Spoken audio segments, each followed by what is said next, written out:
I have been in this YouTube journey for about a year now, and there's been a lot of topics that I've covered based on my personal experiences and my perspective from life. I talked about topics all the way from personal finance because of my background in financial planning at Liberty University, and I've also talked about daycare and feminism with my background from working at a daycare and from just being around the culture and people my age who are very feministic. I try to bring a countercultural perspective into a very stigmatized areas.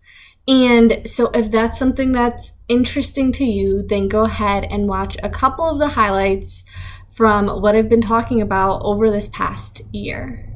One of my first videos was all about how you can save extra money using a high-yield savings account. Is to put some of your money into a high-yield savings account. What is a high-yield savings account, or an HYSA? A high-yield savings account functions exactly like a checking or a savings account. Moving from finance to an exciting new surprise is for you. We are going to be having a baby in April of 2024. And as I was pregnant, I felt that I could speak a little bit more on talking about children and the perspective that we can have. Children according to biblical principles. Let's talk about this in today's YouTube video. I'm Eliana Keller, and if you want more chats about faith, finance, and wifehood, go ahead and subscribe. As Christians, it is super important to be bringing a biblical worldview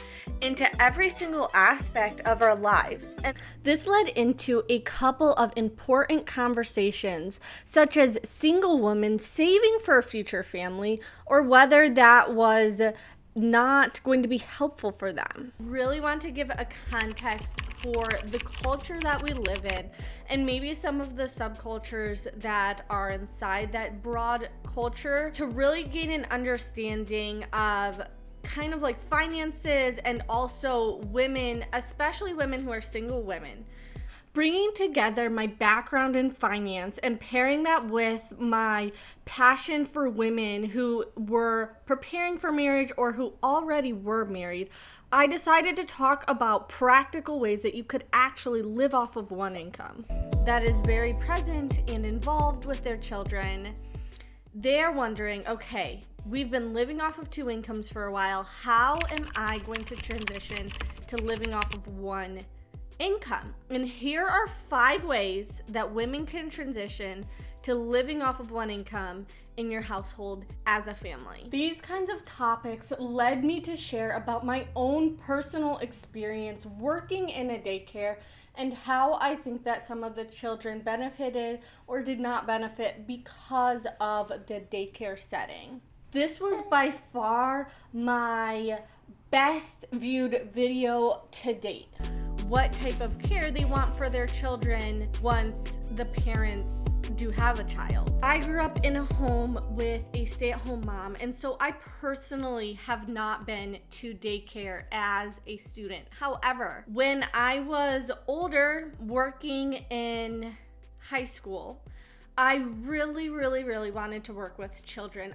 And because I enjoyed this, I naturally was like, you know what? I want to find a job in high school that I feel is actually going to be beneficial for me for my life, because I knew that I wanted to be a mom one day of a bunch of children, and I knew that there's a lot that goes into childcare.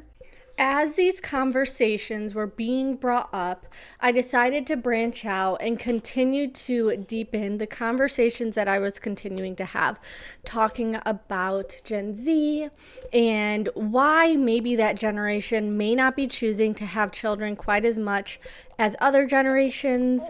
I continued to talk about marriage and relationships.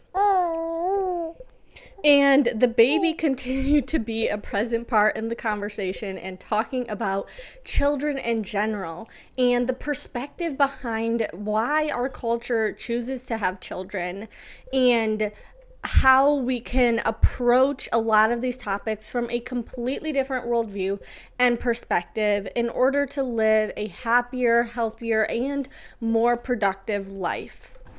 I can't believe that it's been a year that I've been talking about these countercultural topics, and I hope that you continue to join me as we progress in this journey.